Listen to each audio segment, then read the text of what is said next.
Good morning और जय हिंद दोस्तों। आइए आज हम एक टॉपिक पढ़ते हैं स्टैटिक जीके का। मोस्ट इम्पॉर्टेंट है, कोई भी एग्ज़ाम दे लो यहाँ से क्वेश्चन ज़रूर मिलता है, जिसका नाम है भारतीय शास्त्रीय नृत्य। आइए बात करते हैं, बेसिक टू हाई पूरा पढ़ेंगे। किसी भी एग्ज़ाम में पूरा का पूरा मैच कराने की गारंटी मेरी है। अगर आपसे बात करें नाट्य शास्त्र की, तो सबसे पहले बात करें, एक वेद है जिसे कहा जाता है नाट्य वेद, जिसे पांचवा वेद भी कहा जाता है, जिसकी रचना कहा जाता है कि ब्रह्मा ने किया था। किनसे किया था? तो इन्होंने कहा जाता है, इस वेद में मिलता है कि ऋग्वेद से क्या लिया गया भैया? ऋग्वेद से लिया गया है शब्द नाटक का, ऋग्वेद से शब्द लिया गया है। दूसरा बात करें, यजुर्वेद से क्या लिया गया है भाई? यजुर्वेद से अभिनय लिया गया है, नाटक में जो अभिनय किया जाता है रंगमंच। तीसरा, सामवेद से क्या लिया गया है? जो कुछ मनोरंजन के लिए संगीत बजता है वो लिया गया है। और चौथा जो अथर्ववेद है, अथर्ववेद से जो रस है वो लिया गया है। और इन सभी को मिला करके इंसान आए जिनका नाम है भरत मुनि। भरत मुनि ने क्या किया, इस नाट्य वेद से एक अलग वेद, एक अपना रचना किया, जिससे लोग आज उसी के बेस पे अपना रंगमंच करते हैं, जिसका नाम है नाट्य शास्त्र। इसलिए नाट्य शास्त्र को सभी जो नाटक है जननी कहा जाता है। तो ये नाट्य शास्त्र आपको याद रखिएगा। भारत की जो संगीत नाटक अकादमी है, संगीत नाटक अकादमी, ये कहती है कि हमारे यहाँ जो है 8 टोटल क्या है शास्त्र नृत्य है, लेकिन जो भारत का जो संस्कृति मंत्रालय है वो कहता है कि 9 है। 9वां कौन है वो आपको आगे हम बताएंगे।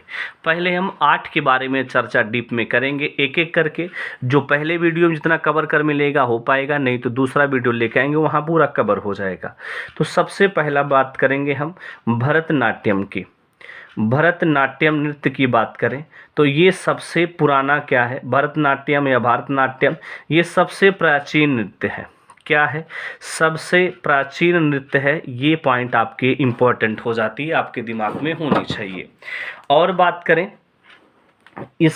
करें इसकी उत्पत्ति कहाँ से हुई है? उत्पत्ति कहाँ हुई है? पहले के लोग जो, और कहाँ किया जाता है ये? तमिलनाडु में। कहाँ भैया? तमिलनाडु में किया जाता है। इसकी जो उत्पत्ति है, तमिलनाडु के जो मंदिर हैं, मंदिर में जो नर्तक होते थे और जो देवदासियां होती थी वो करते थे। नर्तकों और देवदासियों द्वारा ये नृत्य किया जाता था। तमिलनाडु के मंदिरों के नर्तकों और देवदासियों द्वारा ये नृत्य किया जाता था। इसलिए इस नृत्य का एक नाम और कहा जाता है, जिसका नाम है दासी अट्टम। पूछ लेगा किस नृत्य का नाम दासी अट्टम है, तो ये भरतनाट्यम का ही है। बात क्लियर है? ये बहुत पुराना नृत्य है, तो बीच में खो गया था, लोग नए नए पीढ़ी में आते गए, लेकिन इसको पुनर्जीवित किसने किया ये पूछा जाता है। पुनर्जीवित करने का काम किसने किया या इसके जनक कौन हो गए बाद में? तो ये हैं भैया ई कृष्ण अय्यर हैं, जो अभी हाल ही में एसएससी जीडी में पूछा गया था। ई कृष्ण अय्यर हैं भाई साहब। बात क्लियर है? और बात करते हैं, पहले ये एकल होता था। पहले जब नाच होता था तो केवल महिला प्रधान था। अब इसमें क्या हो गया है, महिला और पुरुष दोनों इसमें नृत्य कर सकते हैं। बात क्लियर है? अगर आपसे बात करें, इसको विश्व स्तर पे, वैश्विक पटल पे कौन ले गया, वैश्विक पहचान इस नृत्य को कौन दिया? तो याद रखिएगा, नाम है रुक्मणी देवी अरुणडेला। रुक्मणी देवी अरुणडेला इसे क्या की हैं, वैश्विक पहचान दिलाई है। बात क्लियर हो गया? आइए और आगे इस नृत्य के बारे में बात करते हैं, अगले पॉइंट की तरफ।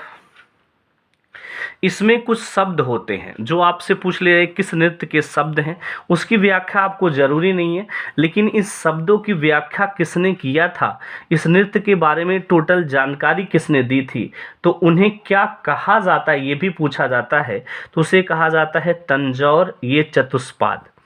तंजौर एक चतुष्पाद कहा जाता है, जो इसके चतुष्क कहा जाता है, जो इसकी व्याख्या किए हैं चार जो तंजौर विश्वविद्यालय है वहाँ के पूरे जो लेखक हैं, जो वहाँ के प्रोफेसर थे, उन्होंने इसकी व्याख्या किया है, जिनका नाम है उन लेखकों की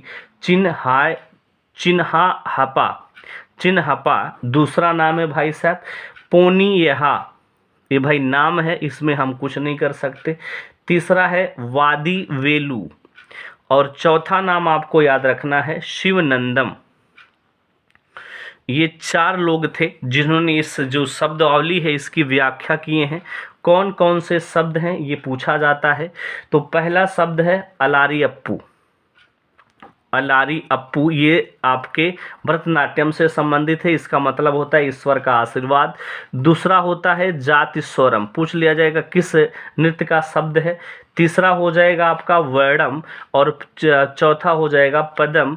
अगला बात कर लेते हैं जवाली और एक शब्द आपको और याद रखना है जिसका नाम है थिल्लन।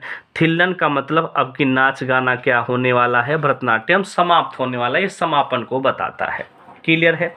आइए बात करते हैं। तो तंजौर चतुष्क ने इसे व्याख्या किया है, इसलिए भरतनाट्यम को एक नाम और दिया जाता है, तंजौर नाट्य कहा जाता है। तंजौर नाट्य कहा जाता है। आपको ये पॉइंट आपको याद रखना कि आपकी जो शरीर है 5 तत्वों से मिलके बनी है, उसमें से जो भरतनाट्यम है ये आपके जो अग्नि तत्व है उसको प्रदर्शित करती है। पूछ लिया जाता है कौन सा नृत्य अग्नि तत्व को प्रदर्शित करती है, तो जो भरतनाट्यम है ये अग्नि तत्व को क्या करती है, प्रदर्शित करती है। ये पॉइंट आपके लिए मोस्ट इम्पॉर्टेंट हो जाता है। और इसमें जो मुख्य मुद्रा है इसमें कौन है, तो याद रखिएगा हाथ की 3 अंगुली को जोड़कर, हाथ की 3 जो अंगुली होती हैं उनको जोड़कर ओम बनाया जाता है। ये इसकी प्रमुख क्या है, मुद्रा है। पूछ लिया जाएगा किस नृत्य में 3 उंगलियों की सहायता से ओम बनाया जाता है, तो ये पॉइंट आपके लिए इम्पोर्टेंट हो जाता है। इस नृत्य की एक खास बात और है, इस नृत्य को क्या कहा जाता है, एकचर लास्यम कहा जाता है। एकचर लास्यम का क्या मतलब होता है, आइए इनकी भी चर्चा कर लेते हैं। एकचर लास्यम का मतलब होता है एक ही नर्तक जो है अलग अलग भूमिका निभाता है, इसलिए इसे कहा जाता है एकचर लास्यम कहा जाता है। इसमें कौन कौन कलाकार हैं, तो यामिनी कलाकार की बात कर लेते हैं, ये पूछ लिया जाता है, ये भी ग्रुप डी में यहाँ से भी क्वेश्चन आ रहा है। यामिनी कृष्णमूर्ति जो है वो क्या है, कलाकार हैं। दूसरी बात कर लेते हैं लक्ष्मी विश्वनाथन, ये भी कलाकार हैं इस नृत्य की, लक्ष्मी विश्वनाथन। और बात कर लेते हैं जैसे मृडलानी साराभाई भी इसकी कलाकार है। और बात करें पद्मा सुब्रमण्यम भी इसके कलाकार हैं, पद्मा सुब्रमण्यम याद रखिएगा। और एक और है मल्लिका साराभाई। ये सारे नाम आप एकदम जुबान पे होने चाहिए, यहाँ से क्वेश्चन बार बार बनते हैं। तो ये हमारा रहा भरतनाट्यम से संबंधित सारी बातें जो एग्जाम में पूछे जाते हैं। आइए अगले नृत्य की ओर बढ़ते हैं। अगला हमारा शास्त्रीय नृत्य क्या है, कुंचिपुड़ी। जी हाँ, आइए बात कर लेते हैं कुंचिपुड़ी की। कुंचिपुड़ी ये भी ग्रुप डी में पूछा गया कि कहाँ का शास्त्रीय नृत्य है, तो ये आंध्र प्रदेश का क्या है, शास्त्रीय नृत्य है। ये तो हो गया बेसिक चीज़ें। आइए इसके बारे में व्याख्या पढ़ते हैं, क्या क्या है ये, क्या नहीं है।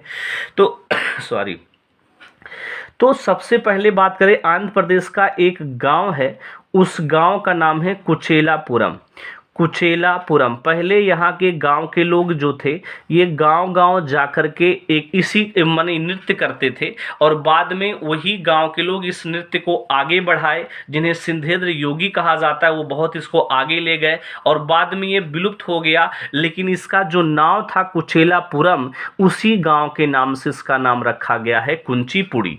ये बहुत जल्दी डूब गया, माने अस्तित्व में नहीं रहा, लेकिन बाद में इसको पुनर्जीवित करने का काम किसने किया है, तो ये किया है बाला सरस्वती और रागिनी देवी ने।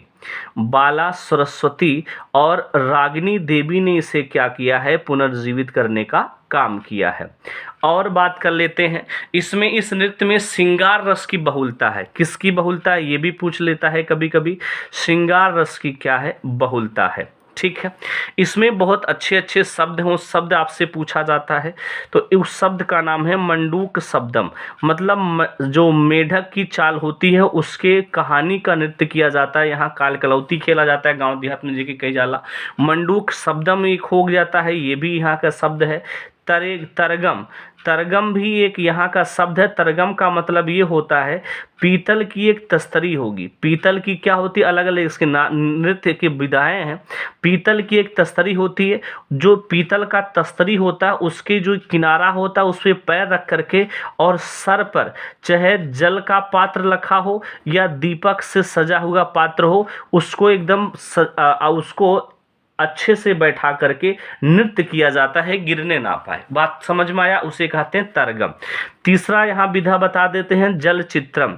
जल चित्रम में क्या होता है, पैरों की जो पैर का जो अंगूठा है उससे जमीन पर चित्र खींचे जाते हैं। एग्जाम में क्वेश्चन पूछा गया था पीसेस में, ऐसा कौन सा नृत्य है जिसमें पैरों की अंगूठा से चित्र बनाया जाता है, तो वो भैया कुंचिपुड़ी है।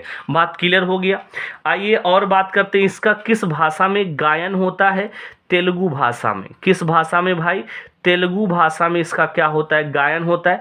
आपको ये पॉइंट अब पता होना चाहिए, अभी पीछे पढ़ाए हैं कि जो आपका भरतनाट्यम है वो अग्नि से संबंधित है आपके शरीर का, लेकिन जो ये है ये पृथ्वी से संबंधित है। किससे, आपके जो पंच तत्व है उससे पृथ्वी से संबंधित ये नृत्य है। ये भी बार बार एग्जाम में पूछा जाता है। और इस नृत्य के बारे में बताएं, इसे कर्नाटक का जुगलबंदी कहा जाता है। कौन सा नृत्य कर्नाटक का जुगलबंदी कहा जाता है, तो ये है आपका भाई साहब कुंचिपुड़ी। बात क्लियर हो गया।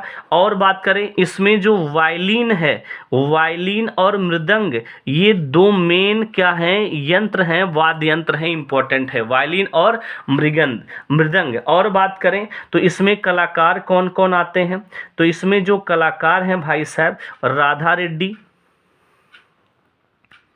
राधा रेड्डी। दूसरा बात करें यामिनी कृष्णमूर्ति। और बात करें राजा रेड्डी और इंद्राणी रहमान। इंद्राणी रहमान, ये सभी मेन कलाकार हैं, ये आपको याद रखना है। बात क्लियर हो गया। आइए हम अगले नृत्य की ओर बढ़ते हैं। हमारा अगला नृत्य है कथकली। कथकली, जी हाँ, कथकली कहाँ किया जाता है भाई, तो ये है केरल में। कहाँ हो, केरल में ये नृत्य किया जाता है। अगर बात करें तो ये जो नृत्य है इसमें रामायण और महाभारत की कथाओं का गुणगान किया जाता है। मतलब इसे रामायणट्टम और कृष्णाट्टम, कृष्णाट्टम से क्या है, ये मिलकर के क्या बना, कथकली बना है। बात क्लियर हो गया। अगर अब आपसे बात किया जाए, इसे पुनर्जीवित किसने किया है, पुनर्जीवित इसे किसने किया है, तो याद रखिएगा इसे पुनर्जीवित करने का काम वीएन मेनन को जाता है। वीएन मेनन को जाता है। और इसको किस राजा का संरक्षक प्राप्त था, तो मुकुंद राजा का। देखा पिछवा भुला गेली, यहाँ याद पड़ी है। जो कुंचिपुड़ी है इसे किसका संरक्षक प्राप्त था, तो याद रखिएगा ये विजयनगर, विजयनगर के जो राजा हुआ करते थे उनका, और गोलकुंडा के राजा का क्या था, संरक्षक प्राप्त था। और इसमें भगवत पुराण का क्या किया जाता था, अभिनय किया जाता था, उनकी कथाओं का। बात समझ में आया। आइए कथकली की बात करें तो कथकली मोस्ट इंपॉर्टेंट है, ये बार बार यहाँ से भी क्वेश्चन एग्जाम में पूछे जा रहे हैं। कथकली की बात करें, जैसे मुकुंद राजा ने क्या किया था, संरक्षण प्राप्त किया था। और ये ऐसा नृत्य है जिसको केवल पुरुष मंडली ही करती है। पूछ लिया गया क्वेश्चन है, पीसीएस 2019 पेपर उठा के देखिएगा, कौन सा नृत्य केवल पुरुष मंडली करती है, तो कथकली करती है। बात समझ में आ गया। आइए बात करते हैं, इसमें क्या होता है, अलग चेहरा का रंग अलग अलग रखा जाता है। चेहरा का जो रंग है अलग अलग रखा जाएगा। और एक विशेष सुपरिष्कृत श्रृंगार की क्या होती है, एक टोपी पहन जाती है, बड़ी अच्छी कलर की और बड़े अच्छे श्रृंगार युक्त क्या होती है, टोपी पहना जाता है और चेहरा का रंग क्या होता है, अलग अलग होता है। आपसे पूछा जाता है कि वो चेहरे का रंग जो है वो अलग अलग प्रतीक बताते हैं। जैसे अगर चेहरे का जो रंग काला है तो इसका मतलब वो बुराई का प्रतीक है, दुष्टता का प्रतीक है, ठीक है। अगर बात करें चेहरे का रंग हरा है तो वो किसका प्रतीक है, कुलीनता का प्रतीक है, ठीक है। और बात करते हैं अगर नाक के बगल में काला धब्बा है, नाक के बगल में लाल रंग का धब्बा, केवल पूरा चेहरा नहीं, लाल धब्बा है तो वो राजसी गौरव का प्रतीक है। ऐसे पूछ लिया जाता है एग्जाम में, राजसी गौरव का प्रतीक है।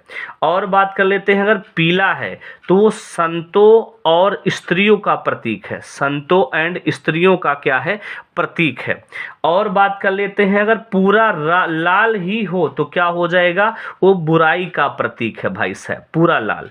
और बात करें अगर सफ़ेद दाढ़ी लगाए हैं, सफ़ेद दाढ़ी है तो वो किसका प्रतीक है भाई, उच्च चेतना का प्रतीक है, उच्च चेतना का प्रतीक है। ये आपके दिमाग में होनी चाहिए भाई, इंपॉर्टेंट फैक्चुअल है ये। और इस नृत्य का क्या है, ये बुराई पर अच्छाई के जीत का प्रतीक है, बुराई पर अच्छाई का जीत का प्रतीक है। ये पॉइंट आपके इंपॉर्टेंट हो जाते हैं। इसकी भाषा क्या है इस नृत्य की, जैसे अभी पीछे पढ़ो तेलुगु, इसकी भाषा क्या है तो दो भाषा का मिक्सअप है, मलयालम और क्या, संस्कृत। इन दोनों भाषा से मिलकर के यहाँ पे संगीत गाया जाता है। बात समझ में आ गया। अगर आपसे बात कर लिया जाए जो कथकली अभी पीछे पड़े हैं वो पृथ्वी और अग्नि का प्रतीक रहे, और ये आपके पंचतत्व में किसका प्रतीक था, आकाश का। इंपॉर्टेंट है, ये सब याद रखिएगा, आकाश का प्रतीक है।